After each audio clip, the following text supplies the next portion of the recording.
Saudações a todos. Nós retornamos a esse canal para o nosso estudo dessa data, desse horário. Hoje vamos falar sobre o maior capítulo, parte, do maior capítulo, que é Bem-aventurados aflitos do Evangelho segundo o Espiritismo. Lembrando que os Espíritos deixaram para a gente a seguinte informação. O Evangelho segundo o Espiritismo trata da explicação das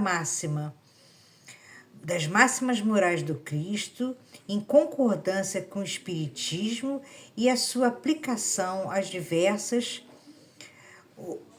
oportunidades, às diversas circunstâncias da vida. Vamos então à nossa leitura de preparo para a gente de fato entrar dentro do tema em si. Chama-se Analisando as Aflições, é do livro Evangelho e Vida, escrito por Brunilde do Espírito Santo, e quem escreveu essa página foi a sua mentora, Icleia. Nós temos então o seguinte: bem-aventurados que choram, porque serão consolados, disse Jesus e Mateus registrou. Serão consolados, mas na pauta de suas aflições analisa criteriosamente as causas que as alimentam. Examina suas palavras antes de proferi-las. Vigie teus gestos para que eles não criem circunstâncias que venham a perturbar os seus dias. Observa com cuidado as situações que surgem inopinadamente antes de te entregares ao desespero, porque talvez elas sejam o socorro divino protegendo-te contra maiores males no futuro. Tudo isso porque no mundo de expiações e provas em que ainda transitamos, as aflições surgem por meios corretivos, tendo em vista que necessitamos experimentar situações adversas para crescermos em espírito. Dores e aflições só trarão absolutamente proveito se soubermos encontrar onde aprender com elas. Deixarão de existir na Terra a partir do momento em que os seus habitantes aceitarem com resignação os efeitos do seu passado de sombras, fruto da ignorância da lei divina. Agradece, pois, a oportunidade de receberes tuas aflições sob a luz da doutrina espírita, realmente consoladora, pois te oferece os meios de compreenderes os mecanismos da justiça divina, que te educa e disciplina dentro da lei de causa e efeito, revelando-nos também que Deus, por amor, criou o universo repleto de luz, cores e sons, para nos premiar quando soubermos vencer as nossas dores e aflições, criando com nosso próprio esforço a nossa felicidade.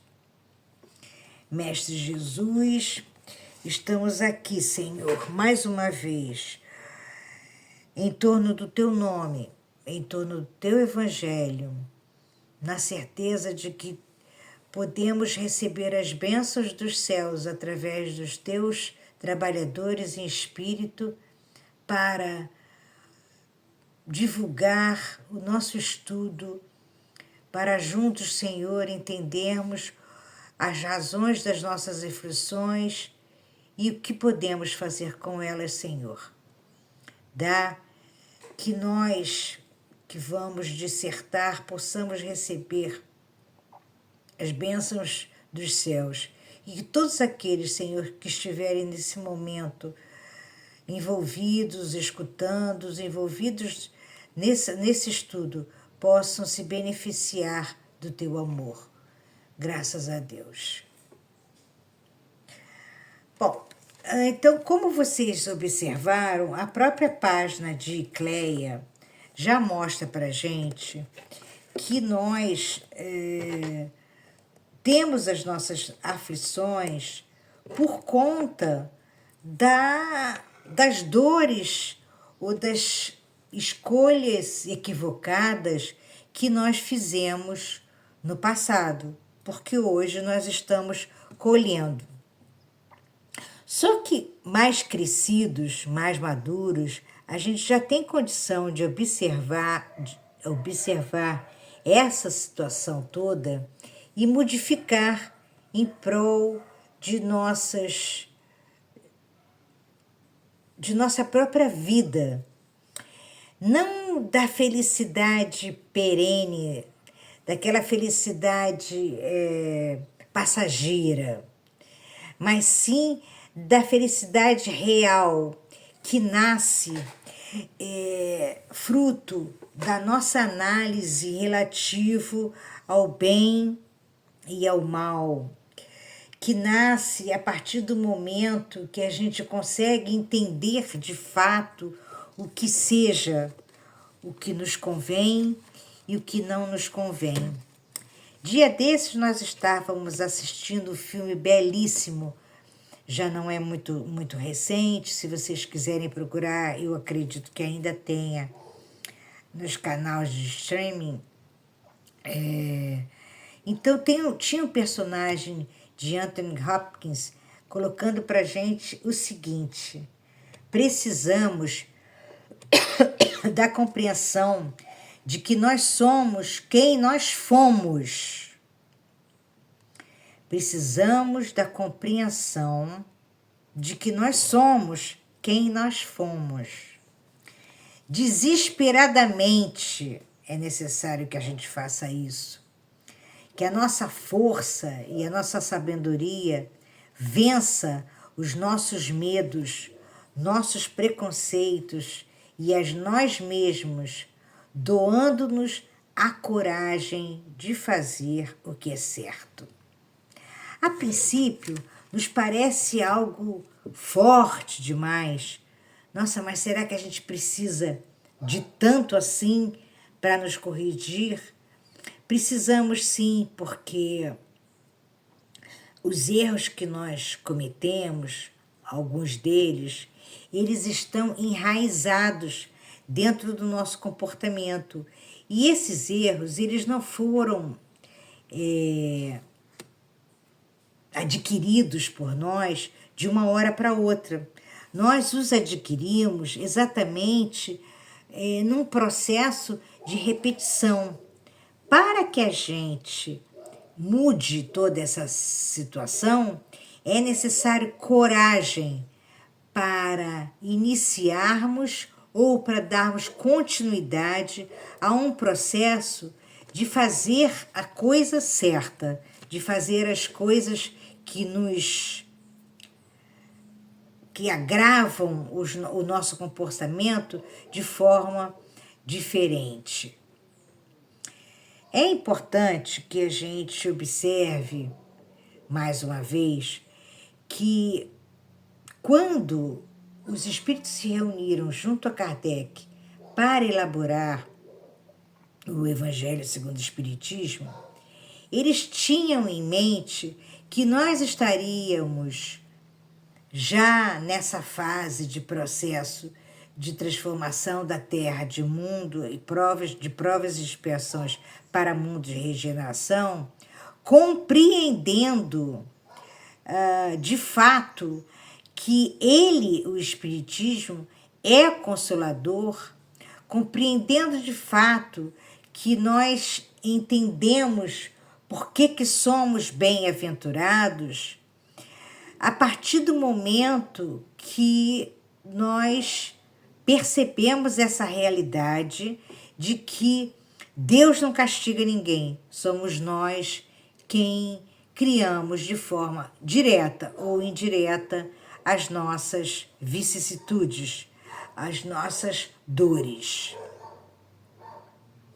Qual é a condição, vamos pensar bem, qual é a condição atual do homem na terra. É a mesma condição que Jesus encontrou de nós quando estávamos aqui? De forma alguma, né? O homem, há 2000 anos atrás, ele ainda não entendia uma série de lógicas que ele hoje em dia já consegue entender, exatamente porque nós nos debruçamos há mais de 2000 anos para estudar essa mensagem de Jesus. Ele colocou para gente que ele não veio trazer a paz. Exatamente. Ele veio mexer com a nossa cabeça. Ele veio mexer com o nosso sentimento. Toda a proposta de Jesus, toda a mensagem de Jesus faz ou fez com que muitas pessoas se afastassem uns dos outros. Inclusive hoje, nós que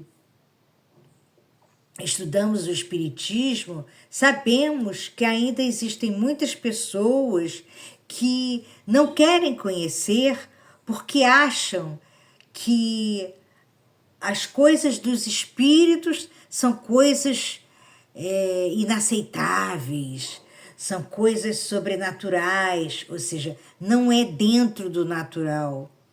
E o Espiritismo nos liberta dessa visão exatamente porque faz com que a gente compreenda se foi ou não natural, se é ou não correto os espíritos entrarem em contato conosco. Eles existem, conversam, nós os sentimos, não sentimos. Então, é interessante quando a gente vê criaturas que nos antecederam, que tiveram vidas não tão cheias de alegrias, como o Dr. Bezerra, como o Eurípides Bassanufo, o nosso Chico mesmo, que é mais recente, criaturas que dedicaram a vida delas toda a servir ao próximo. Por quê? Porque compreenderam intuitivamente, porque trouxeram para essa existência aquilo que eles já sabiam, essa questão de que tudo que a gente planta, a gente colhe, e que a gente deve cada vez mais compreender aquilo que é bom e aquilo que é ruim, fazer o que é bom e não fazer evitar o que é ruim. A partir do momento que o homem faz toda essa análise, ele muda naturalmente a sua trajetória. E por conta disso, de muitas das vezes não entender, não saber, vai criando uma série de vicissitudes, vai criando uma série de dificuldades na sua existência desnecessária. Então ele pensa, muitos de nós ainda é assim, a gente pensa no momento atual, na felicidade atual, no prazer que aquilo vai nos dar, e esquece das consequências que aquela situação pode vir, ou pode nos trazer, pode nos levar, né? Então, seja através do nosso ganho financeiro, quando não é de uma forma lícita, seja através da nossa alimentação, quando a gente não usa com moderação aquilo que gostamos de comer, né? Não ingerimos com moderação aquilo que gostamos de comer. Muitas das vezes a gente causa, a maioria das vezes estudando o Evangelho a gente vê isso, né?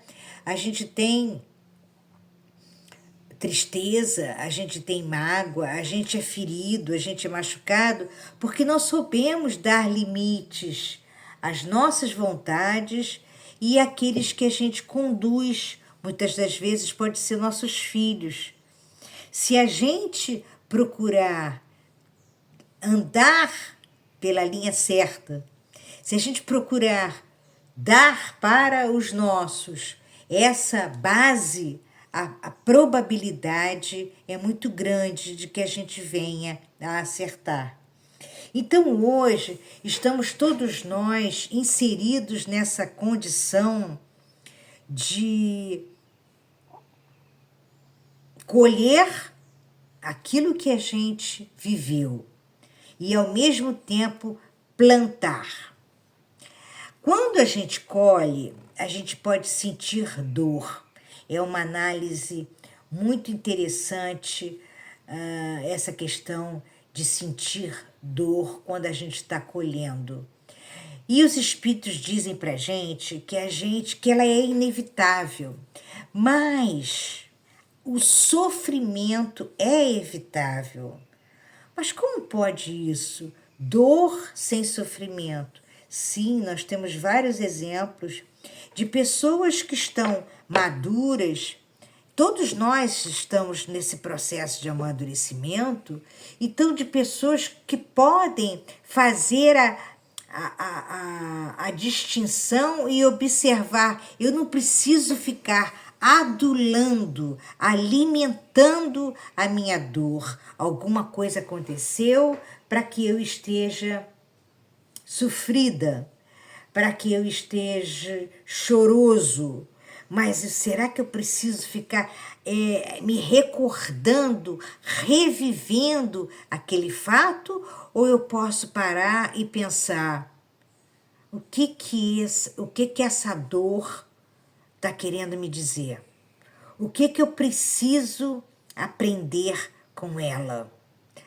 Na questão 921 do Livro dos Espíritos, onde a gente estuda já as consolações e as esperanças de todos nós, as penas, ou seja, as provas, as dores, o Kardec perguntou aos espíritos assim: concebe-se que o homem seja feliz na Terra quando a humanidade estiver transformada, mas enquanto isso não se verifica, pode cada um gozar de uma felicidade relativa.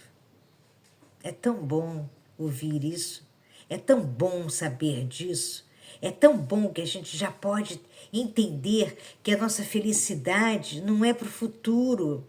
Ou seja, parar com esse hábito que nós temos de ficar nos culpando.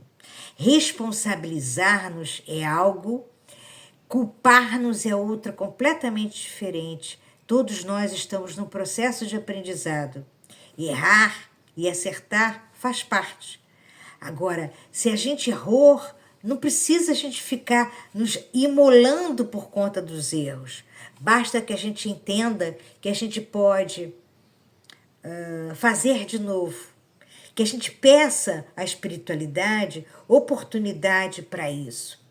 Então, eles responderam a Kardec: o homem é, na maioria das vezes, o artífice da sua própria infelicidade. Praticando a lei de Deus, ele pode poupar-se a muitos males e gozar de uma felicidade tão grande quanto comporta a sua existência num plano grosseiro. Então, se o homem de hoje conseguir compreender, perceber, olhar para a natureza, observar, fazer uma análise de quantas e quantas criaturas não enxergam, de quantas e quantas criaturas têm problemas de ordem física e ele tem saúde ou ele está saudável fisicamente. E para aquele que não enxerga, para aquele que tem saúde, observar também quantos espíritos têm tudo e são infelizes. Então, através daquilo que eles colocaram na questão anterior, que é a 920, 19, como é que nós podemos gozar de uma vida relativamente liberta? Como é que nós podemos realmente crescer e mudar a nossa história? A gente só faz isso conhecendo a nós mesmos, disse Sócrates. E para nos conhecermos, o que é preciso? Analisar o nosso comportamento. Não o comportamento da nossa esposa, dos nossos pais, dos nossos filhos. Não o comportamento daquele que dirige a nossa casa ou o comportamento dos que trabalham conosco nas nossas empresas, mas o nosso comportamento. Como eu reajo a uma advertência? Como eu atuo no meu dia a dia quando as pessoas vêm até mim para se lamentar, para se lamentar, para se lamentar? Como é que eu funciono junto aos meus irmãos, sejam consanguíneos ou seja aqueles que estão trabalhando comigo, que têm pensamentos completamente diferentes de mim? Eu os condeno? Eu já fico com raiva, ou incomodada, ou inquieta, porque eles não conseguem enxergar o que eu presumo que já seja melhor? Então, é importante que a gente entenda que nós podemos criar os antídotos da nossa dor através do nosso pensamento contínuo e sistemático de analisar e pensar no bem. O que é que eu fiz que eu não precisava fazer? O que é que eu não fiz que eu deveria ter feito? Para isso, outros também já nos ensinaram que nós podemos refletir orando, nós podemos refletir em meditação, nós podemos refletir procurando criar hábitos que calem a nossa mente, procurando criar hábitos onde a gente possa se pacificar espiritualmente através da caminhada, através do contato com a natureza. Certa vez, a gente se lembrou agora de um espírito benfeitor que chamou a atenção de todos nós, numa reunião, perguntando há quanto tempo nós não íamos uma praia ou nós não íamos até uma cachoeira. Não é para se bronzear ou para curtir um dia de sol, mas apenas para botar nossos pés na água, no chão, para ouvir o barulho da água, das ondas, para observar a beleza do céu, do som. Então, eles estavam chamando a atenção de todos nós, mostrando que muitas das vezes a gente pode ter as nossas aflições, as nossas inquietações, até nossas dores amenizadas por eles através da natureza, porque Deus deixou ela exatamente assim para todos nós.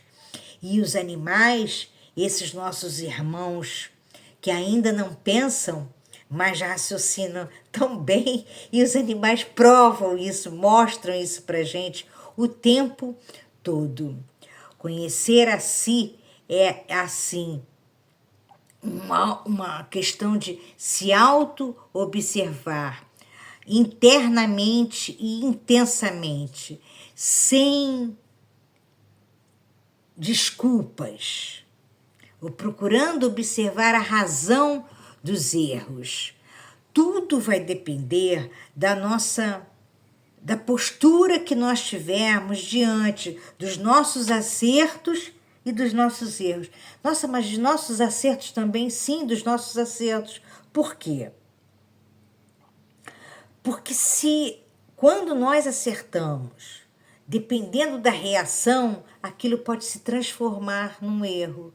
Quantas vezes aquilo que a gente faz foi bom, foi correto, e a gente recebe um elogio e se envaidece com o elogio. Quantas vezes aquilo que a gente fez foi bom, foi correto, às vezes até foi grandioso, e aí as pessoas nos saudaram e nós nos enchemos de orgulho por conta daquela ação. Tolice nossa, muitas das vezes os espíritos nos aproveitaram para aquele resultado final. Portanto, lembremos-nos de desenvolver as nossas virtudes, e nessa circunstância, uma delas, a maior delas, é a humildade. Quando nós nos vermos, nos sentirmos humildes, tal qual um Chico Xavier, que ele se dizia um cisco, né? Quando nós observarmos que somos grandes diante de Deus, porque somos seus filhos e amados por Ele, então, e diante dos homens somos muito pequenos, porque existe uma diversidade enorme, diante dos espíritos evoluídos também, e que muito podemos ainda e devemos ainda crescer, nós vamos parar com essa visão deturpada de nós. E com isso, a gente também para de se afligir, de se sentir doído ou sofrido à toa. Por quê? Porque com essa visão a gente percebe que a nossa vida ela é tão longa, né? Ela é tão contínua. Nós estamos agora num determinado estágio, né? Estágio na Terra. Nós estamos alma, nós temos um corpo pesado que nos atrapalha muitas das vezes. Mas a nossa vida não é só isso aqui. E a gente, pensando assim, a gente vai criar o nosso presente pensando no amanhã. Amanhã, se eu hoje não conseguir estar numa posição social que eu gostaria, eu posso angariar essa condição amanhã. Eu não vou sofrer por causa disso. Eu vou apenas entender que, bem sofrendo, eu vou me elevar, e mal sofrendo, eu vou apenas me rebaixar. Vocês já repararam que a pessoa que cai, sacode a poeira, levanta, ela segue altiva, né? Ela prossegue de cabeça em pé, porque ela reconhece que ela vai refazer? Já repararam que aquele que cai, que errou e que se abaixa porque ele fica condoído, ele normalmente, já até fisicamente, ele se torna um ser abaixado? Aquele ser que está abaixado, ele não enxerga a luz, ele se escurece. Ele vai ter dificuldade de observar a mão que possa estar sendo estendida para ele. Então, nós precisamos entender que as aflições, elas que Jesus se referiu, que nós seremos bem-aventurados se nós entendermos como sofrer. Nós seremos bem-aventurados se nós entendermos esse mecanismo de sofrimento, esse mecanismo de aflição, para que então a gente se corrija. Colocando perseverança no nosso dia a dia, que é aquela questão de, nossa, mas eu tentei e não deu certo. Continua tentando. Quantas vezes você, para deixar um hábito, você acha que somente uma vez você tentou e não vai dar mais certo? Faz de novo e faz de novo. Você não adquiriu esse hábito de uma hora para outra. Tenha compreensão. compreensão de você, compreensão do teu próximo, compreensão da vida, compreensão de que tudo na vida tem uma razão de ser. E aquilo que você não entende hoje, você vai poder entender amanhã. Não tenha pressa, mas tenha disciplina, tenha perseverança. Seja altruísta. Já paramos para pensar no que seja realmente ser altruísta? Altruísta é aquele ser que pensa em todos. É aquele ser que pensa: eu só vou me sentir bem se os outros estiverem se sentindo também, né? Eu posso me isolar? Sim, se a maioria estiver bem, e agora eu vou me isolar porque eu estou cansada. Mas se a maioria precisa de mim, eu vou estar com a maioria, né? Procuremos colocar o termo, o sentido da gratidão na nossa vida. Gratidão é um antídoto contra as aflições. Os espíritos, quando observam, os nossos anjos de guarda, quando observam que nós temos gratidão para com a vida, eles nos auxiliam a termos prazer no nosso dia a dia, nos protegendo dos males maiores, nos intuindo, dizendo: não vai por ali não, não sai agora não, procura entender aquilo que você deve e o que você não deve fazer, deixa eu te ajudar, que é exatamente o que nós estamos fazendo aqui, né? Deixemo-nos nos ajudar, procuremos colocar, por exemplo, no nosso dia a dia, a frequência à casa espírita, não no sentido único exclusivamente de assistir uma palestra, embora seja importantíssimo, porque ela reabastece as nossas energias, mas a frequência para que nós também possamos ver os nossos amigos, que tais quais nós também têm as suas aflições, também têm as suas dores, mas não estão o tempo todo alardeando elas, porque nós já entendemos que elas não foram feitas para isso. Jesus transformou a sua cruz num ponto de redenção. Jesus transformou a sua cruz num ponto de redenção. Jesus abre os braços e eleva-se naturalmente, apesar daquela posição que tinha sido aparentemente forçada. Procuremos abrir nossos braços para os céus, olhar para os céus, para a natureza e agradecer a Deus. Deus, que coisa boa que eu estou aqui e que eu consigo entender a razão das minhas dores. Gratidão, meu Deus, porque tu confiaste em mim e eu tenho procurado me corrigir para me tornar uma pessoa melhor. Gratidão, meu Deus, porque eu posso contar com os meus amigos, porque eu posso contar com os meus parentes, porque eu posso contar, inclusive, com as pessoas difíceis que me fazem ser mais tolerante, que me fazem ser mais compreensivo, porque essa tolerância e essa compreensão me elevarão diante dos olhos do meu Pai.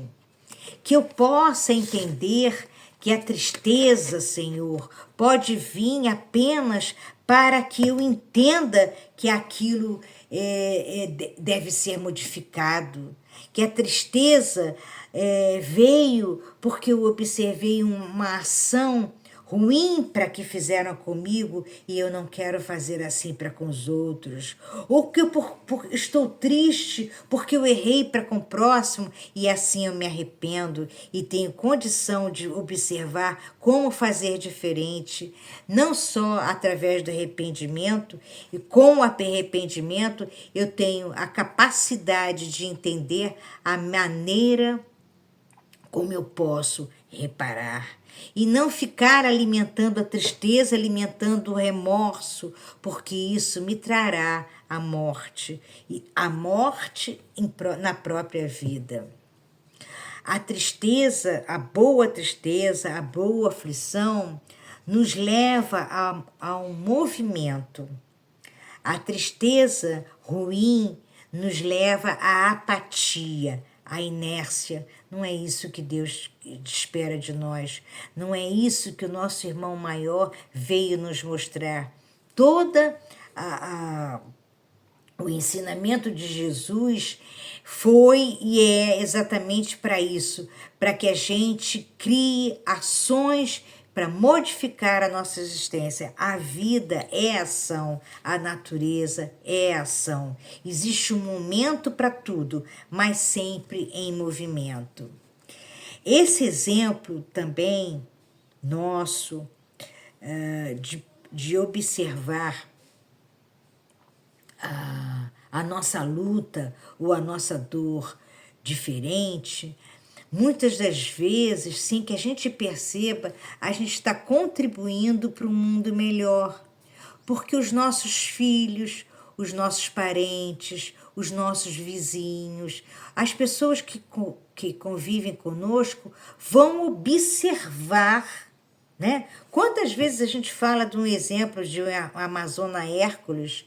Quantas vezes a gente fala dos exemplos de pessoas anônimas no nosso dia a dia que souberam ultrapassar, avançar grandes momentos de dores e estão fortes, resignados, porque a dor os amadureceu e os fez ver a vida de uma outra forma. Portanto, procuremos colocar também essa questão de bem sofrer, essa questão de nos tornarmos bem-aventurados diante do nosso sofrimento, da nossa aflição, por conta do nosso próximo também.